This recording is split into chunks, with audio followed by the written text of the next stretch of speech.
Mais tout d'abord, c'est Julien Audoul, député de Lyon, porte-parole du Rassemblement national, qui est en studio. Bonjour. Bonjour Clélie Mathias. Soyez le bienvenu. On va parler évidemment de l'allongement de la durée des retentions des étrangers jugés dangereux ou encore même des mesures pour relancer la natalité. Mais j'aimerais commencer avec vous sur le rapport de Charles Aloncle sur l'audiovisuel public après des mois d'auditions, de débats, de batailles aussi entre groupes politiques. Donc le rapport de la commission d'enquête a été non seulement validé, mais il est désormais public. Tout le monde peut aller le voir sur le site de l'Assemblée nationale. Donc depuis ce matin, écoutez Charles Aloncle qui était sur France Info ce matin pour expliquer ses recommandations. À l'image de la BBC, il faut mieux répartir les contrats passés avec la production. Internaliser un tiers, à minima, de la production chez France Télévisions, un tiers plutôt dédié à des producteurs indépendants et un tiers laissé aux grands groupes, effectivement, qui sont des champions français, qui rayonnent à l'international, qui font notre fierté aussi dans un certain nombre de pays, notamment Ben Yigé et d'autres groupes de production. Mais vous voyez, la recommandation que je propose, c'est un rééquilibrage pour ne pas laisser une sorte d'oligopole. Vous voyez, 80% des émissions de flux sur France 5 ne sont attribuées qu'à 2 sociétés de production, Media One et Together. Je pense que c'est important aussi que le service public fasse plus de place à beaucoup d'autres sociétés de production. Julien Audoul, des mesures de rééquilibrage, des mesures aussi d'économie pour le service public. Rappelons que c'est l'argent du contribuable. Pourtant, Sébastien Lecornu dit que ce rapport est une occasion manquée. Pourquoi, selon vous ? Je pense que M. Lecornu, comme son gouvernement et comme une petite caste politico-médiatique, refuse de rendre de l'argent aux Français, refuse systématiquement de faire le ménage dans les comptes publics et refuse de voir que le service public de l'audiovisuel ne sert plus aujourd'hui l'immense majorité des Français. C'est une réalité qu'on a pu observer d'ailleurs ces dernières 48 heures. Je prends 2 exemples. Vous avez sur France 2 un jeu qui s'appelle Chacun son tour, qui est présenté par monsieur Bruno Guillon, ce même présentateur qui a recadré une candidate parce qu'elle avait osé dire l'expression populaire « chemin de croix ».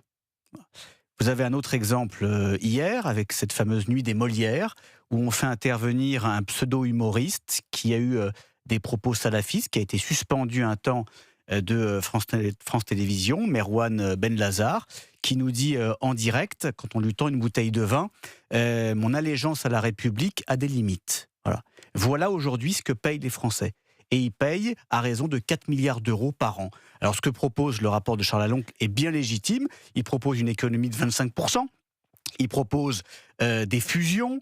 Il propose de revoir un certain nombre de programmes et notamment de partenariats avec le secteur privé qui nous coûte énormément d'argent. Il propose aussi qu'un certain nombre de jeux ou de compétitions sportives ne soient plus sur le service public. Ça va évidemment dans le bon sens. Ça va dans le bon sens, mais c'est peut-être pas suffisant pour vous, puisque vous dites que vous préfériez au Rassemblement national la privatisation.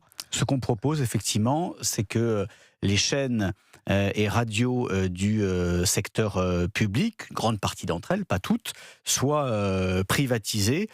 Pourquoi ? Parce qu'on juge aujourd'hui que ce n'est pas à l'argent des Français de financer ces programmes. Il n'y a aucun intérêt, aucune plus-value, à l'exception évidemment de France 24, des chaînes d'outre-mer, notamment de TV5 Monde ou autres. Mais sinon, aujourd'hui, quel est l'intérêt pour les Français, à raison de 4 milliards d'euros par an, de payer ces programmes-là qu'ils pourraient trouver sur d'autres chaînes privées ? Et surtout, ce qui nous inquiète, c'est que cet argent, il est souvent dévoyé. Il sert à la rééducation politique des Français via des programmes qui instrumentalisent certaines causes, certains combats pour infantiliser les Français, pour dire qu'ils votent mal, pour leur dire que leur pays a été affreux dans l'histoire, etc., avec un manque de pluralisme total. Je prends certaines émissions de France Inter, certaines émissions de France 5, où on critique allègrement 13 millions d'électeurs du Rassemblement national, sans avoir le moindre contradicteur. Donc il y a évidemment un problème de fond sur cet argent public qui, aujourd'hui, ne sert pas l'intérêt général. Mais de là à le privatiser, est-ce qu'il ne faudrait pas quand même garder un audiovisuel public qui aurait pour mission, et comme c'est le cas d'ailleurs actuellement, d'avoir des émissions, des programmes de service public qu'on ne trouve pas forcément ailleurs dans des chaînes privées ? J'ai pas l'impression, excusez-moi, quand je regarde les programmes qui sont diffusés par le secteur public, le visuel, j'ai pas l'impression qu'il y ait une plus-value. J'ai pas l'impression de trouver quelque chose de différent de ce qu'on peut voir sur toutes les autres chaînes, toutes les autres radios. Encore une fois, qu'il y ait des chaînes de droite et des chaînes de gauche, c'est très bien. Qu'il y ait une diversité d'éditoriaux, qu'il y ait une diversité de lignes éditoriales, c'est très très bien. Mais pour autant, c'est pas aux Français de payer. Et moi, je considère que le pluralisme médiatique est très très important. Or, je ne le retrouve pas, nous ne le retrouvons pas sur France Inter, nous ne le retrouvons pas sur France 5, nous ne le retrouvons pas sur France 2 ou d'autres programmes, et c'est ça le problème. Alors, quoi qu'il en soit, pour l'instant, Delphine Ernotte, la patronne de France Télévisions, a d'ores et déjà dit qu'elle ne mettrait pas en place les préconisations du rapport de Charles Aloncle. Et même, elle a menacé, puisqu'elle a dit que ce serait la plus grande entreprise de mise au chômage d'un service culturel. Très bien. Alors, si on suivait toutes les recommandations de Charles Aloncle. Oui, bien sûr. C'est tout à fait normal que Delphine Ernotte défende sa paroisse. Elle est la gardienne du temple sacré, et j'allais même dire de la vache sacrée, parce que pour bon nombre de politiques et de cette petite sphère des médias, le service public de l'audiovisuel et plus largement ou plus précisément France Télévisions, c'est évidemment un totem qu'il ne faut surtout pas toucher, quelles que soient les critiques que l'on peut faire et quel que soit l'argent qui est dépensé. Et les auditions de Charles Aloncle dans cette commission d'enquête ont quand même révélé la gabegie, ont révélé qu'il y avait un problème de fond et qu'il fallait faire le ménage, tout simplement. Et en démocratie, en république, il n'y a pas de sphère intouchable qui devrait se perpétuer indéfiniment parce que c'est le service public. Aujourd'hui, ce service public ne répond pas à sa mission première, qui est d'informer et surtout qui est de servir tous les Français. Julien Audoul, député de Lyon, porte-parole du Rassemblement national et l'invité d'Europe 1 Info, des grands entretiens politiques. Venons-en à la proposition de loi qu'on a appelée Philippines, qui vise à allonger la durée de rétention des étrangers jugés dangereux. C'est le jour J aujourd'hui, c'est-à-dire qu'à l'Assemblée nationale, c'est le jour du vote solennel sur ce texte. Écoutez, Charles Rodwell, qui est le député Renaissance, qui a porté ce texte. Il a défendu sur CNews ce matin cet allongement de la durée de rétention. Écoutez. Nous voulons allonger la durée de rétention. Je parle, pour rappel, de terroristes et de criminels et de délinquants extrêmement graves sous OQTF, illégaux, qui n'ont rien à faire sur le territoire français et qui ont commis des actes comme de la torture, des actes de barbarie, des actes de séquestration grave ou même des viols. Je pourrais vous citer tant de cas d'actes terroristes ou d'actes criminels qui ont été commis par des personnes qui n'avaient rien à faire sur ce territoire et que nous devons pouvoir maintenir en centre de rétention plus longtemps avant de les expulser. C'est l'objet du texte qui passe en vote solennel aujourd'hui à l'Assemblée. Julien Audoul, vous allez voter pour ce texte ? Oui, nous voterons pour ce texte, pour cette mesure de l'allongement de la durée de rétention. Mais je tiens quand même à dire que malgré l'intérêt évidemment de cette mesure, et on a tous en mémoire le drame de la pauvre Philippine, ça ne permettra pas, cet allongement, de régler le problème. Le problème, il est en amont. Il est en amont et il est en aval. En amont, d'une part, pour que notre pays soit beaucoup moins attractif pour l'immigration, cette immigration irrégulière, c'est-à-dire qu'il n'y ait pas ces appels d'air en permanence avec les subventions, les prestations sociales, le logement, etc., qui incitent des migrants à venir chez nous. Et puis en aval, avec ces fameux laissez-passer consulaires, où la France, là, est dans l'impuissance généralisée de pouvoir renvoyer les brebis galeuses dans les pays d'origine. Et sur ces deux leviers, on voit bien que les gouvernements, tous, ont été dans l'incapacité d'apporter des mesures fermes, avec humanité certes, mais pour protéger les Français. On comprend ce que vous dites, mais dans ces cas-là, pourquoi l'intérêt de cette mesure ? Qu'est-ce que ça va changer d'avoir de passer de 90 à 210 jours, par exemple, un allongement de la durée de rétention ? En plus, les CRA ne sont pas forcément des prisons, donc j'imagine que ça va poser d'autres problèmes. Qu'est-ce que ça va changer finalement ? Est-ce que vous pensez que ces quelques jours, ce délai supplémentaire va nous permettre d'obtenir les laissez-passer consulaires ? En tout cas, il faut évidemment au maximum protéger les Français, et j'allais dire surtout les Françaises, d'individus qui pourraient constituer un risque pour leur sécurité et qui pourraient être relâchés dans la nature rapidement. Donc ça, vous, ce que vous dites, c'est un jour de plus où ils sont en détention. Mais qu'est-ce qui se passe au bout des 210 jours? Je vous le dis, c'est bien ce que je veux vous dire, c'est que les centres de rétention ne sont pas des prisons, effectivement, ne sont pas adaptés comme étant des prisons. D'ailleurs, ce sont des retenus et non pas des détenus. Je rappelle que les fonctionnaires de police qui travaillent dans les CRA ne sont pas armés. D'ailleurs, ils effectuent une mission capitale extrêmement périlleuse et en même temps ô combien nécessaire, dans un équilibre très précaire.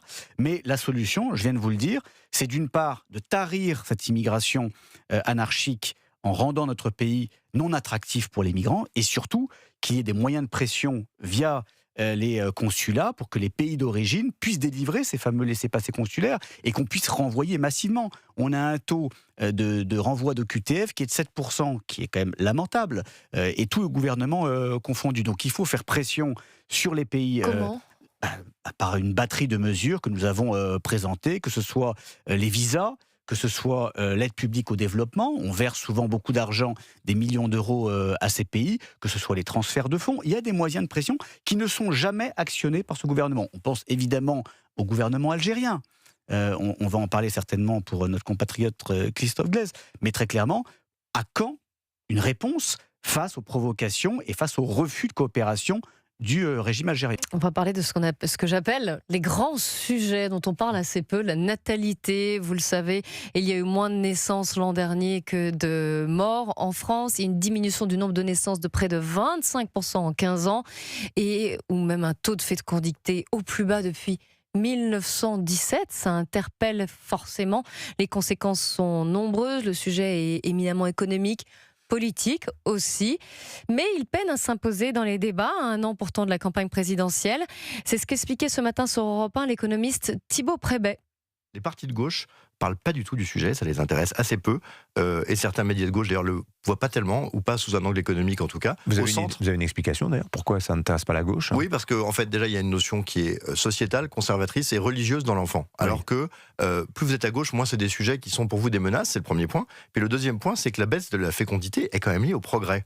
Et le progrès est vu comme très important à gauche, et le progrès sur le droit de la femme ou d'autres, certains ils sont moins sensibles. Et en fait, vous voyez que, par exemple, à droite, avec M. Retailleau, on parle beaucoup. Pour le RN, ça sera un thème de campagne. Donc en fait, on retrouve tout à fait l'échiquier économique habituel, mais désormais sur la démographie. Alors, à gauche, apparemment, on s'intéresse assez peu au sujet, même si on pourrait dire que Marine Tondelier, par exemple, a fortement médiatisé sa grossesse. Et elle a appelé justement le gouvernement et les politiques à se saisir de la situation de ces femmes qui vivent des parcours de PMA. Au RN, on s'en occupe de ces sujets à un an de la présidentielle. Oui, bien sûr, c'est un sujet existentiel, par définition. C'est un sujet qui conditionne à la fois la pérennité de nos comptes sociaux, mais aussi la pérennité de notre nation, tout simplement. Puisqu'on sait très bien que si nous n'avons plus d'enfants, si les familles françaises ne se renouvellent plus, ça encouragera ou ça incitera à l'arrivée massive, encore plus massive, de populations étrangères pour compenser ce déficit. Donc ce serait un changement et un basculement terrible.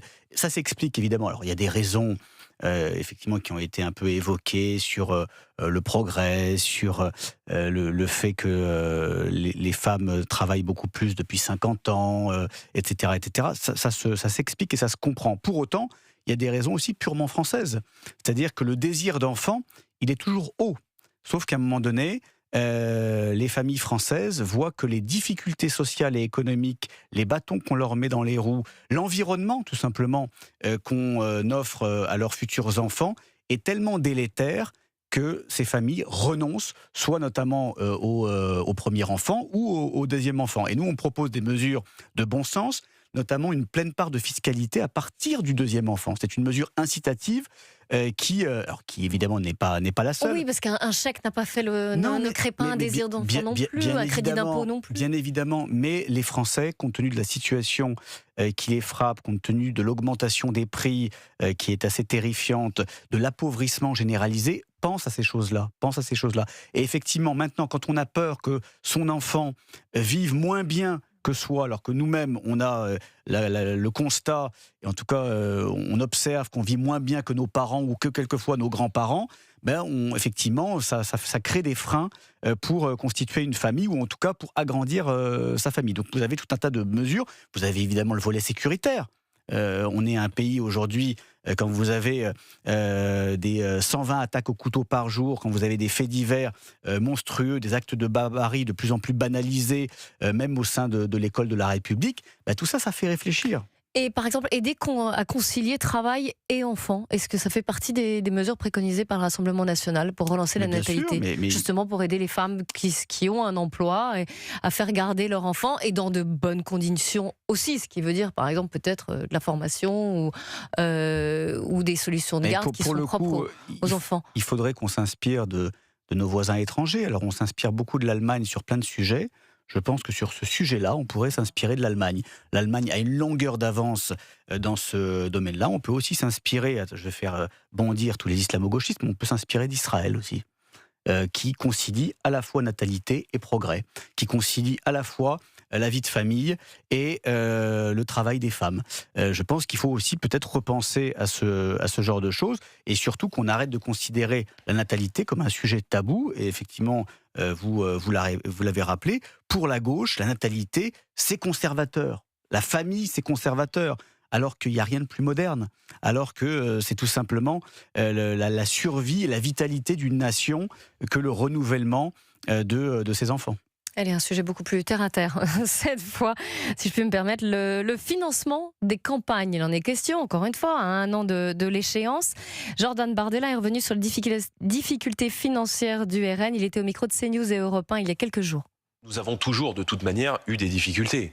Parce que nous avons été pendant très longtemps le seul parti politique auquel les banques françaises ont refusé de prêter, ce que je trouve anormal, parce que, encore une fois, un parti politique qui représente des millions de Français devrait pouvoir avoir accès à un financement par l'intermédiaire d'une banque, comme tous les autres mouvements politiques. Donc nous travaillons, nous démarchons. Pour l'instant, des démarches sont en cours, et j'ai bon espoir que les banques françaises puissent assurer et assumer, dans le cadre de cette élection présidentielle, pour tous les partis politiques et pour tous les candidats, un rôle, je dirais, de conscience démocratique. Le député LR Nicolas Trizna a déposé un texte visant à créer une banque de la démocratie. L'objectif, c'est de remettre le pied dans la porte de ce chantier.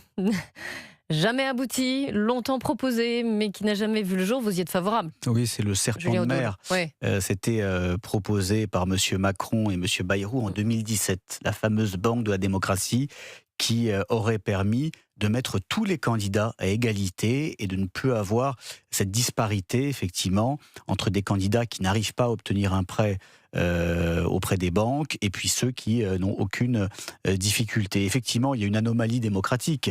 Le premier parti de France qui a rassemblé le plus d'électeurs aux dernières élections, qui est donné favori de l'élection présidentielle, ce parti n'obtiendrait pas les financements pour pouvoir mener campagne. Enfin, je veux dire, c'est totalement délirant.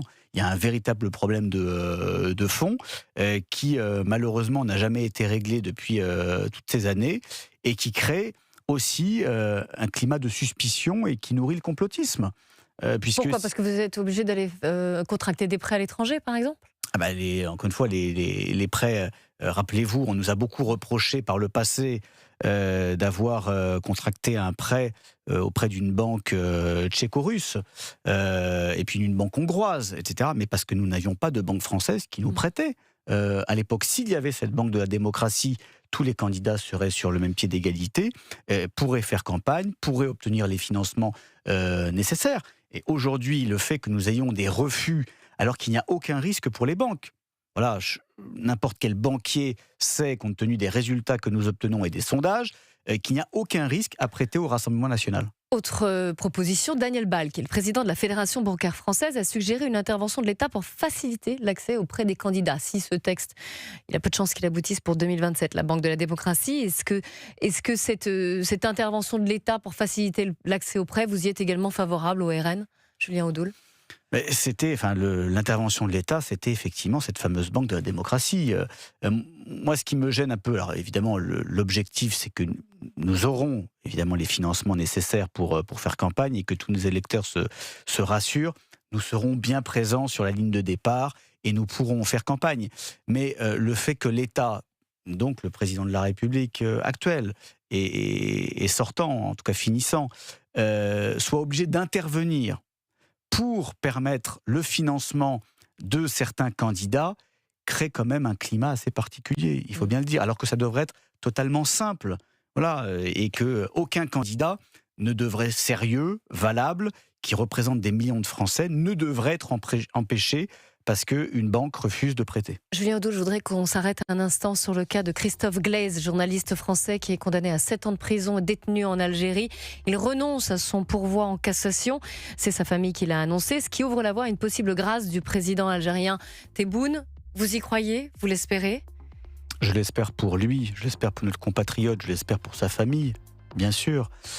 Après, je suis un petit peu atterré, désolé et attristé de voir que notre gouvernement ne fait rien. Et dans la passivité la plus totale, dans le laxisme le plus total, ça fait des mois et des mois qu'on demande des interventions. Ça fait des mois et des mois, on avait 2 compatriotes avec Boualem Sansal qui étaient dans les geôles algériennes. L'un a été libéré, non pas grâce au gouvernement français, mais grâce au gouvernement allemand. Et là, si Christophe Glaise est libéré, ce serait grâce au président Tebboune. Donc ça montre bien que la France, le gouvernement français est totalement impuissant, n'a pas envie d'engager le rapport de force, n'a pas envie de se faire respecter du régime algérien. Et c'est bien triste et ça révèle et ça prouve l'effondrement, le déclassement de notre pays depuis 10 ans et depuis Emmanuel Macron.